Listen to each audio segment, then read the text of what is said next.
aujourd'hui les communautés Emmaüs sont un peu en difficulté par rapport à l'accueil des migrants, puisqu'aujourd'hui on est sollicité tous les jours.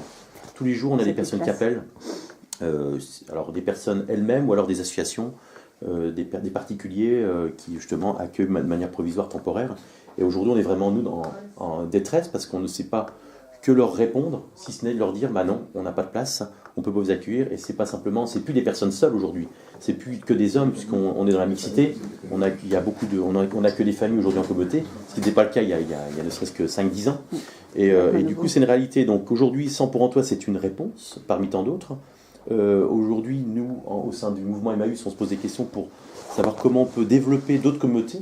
Et du coup on a un projet de créer une communauté sur le secteur de Pontivy qui permettrait d'accueillir des familles principalement de personnes sans papier français.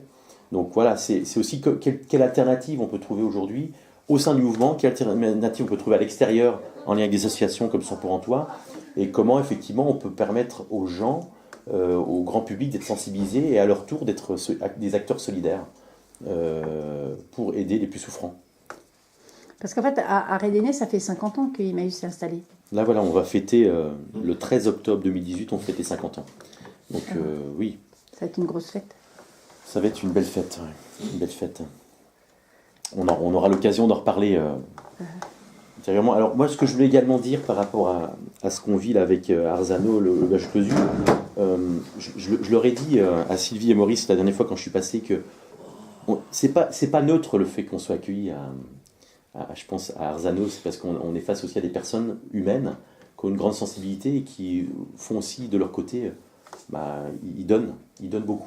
Et je trouve que moi je trouvais que c'est important de le préciser qu'on a aussi des personnes comme eux qui travaillent un peu dans l'ombre aussi à leur manière et qui font des belles choses. Et que du coup on en oublie même de se dire qu'est-ce qu'ils font réellement, parce que l'auberge c'est pas simplement accueillir pour un festo, c'est que du coup ils ont une activité eux aussi, une activité qui leur permettent de vivre. Donc c'est vrai qu'ils ont des salles pour des séminaires, des mariages, des anniversaires. Et je trouve que du coup, ils arrivent à se dire, mais on arrive à débloquer du temps pour d'autres causes. Et je trouve ça beau aussi de le faire.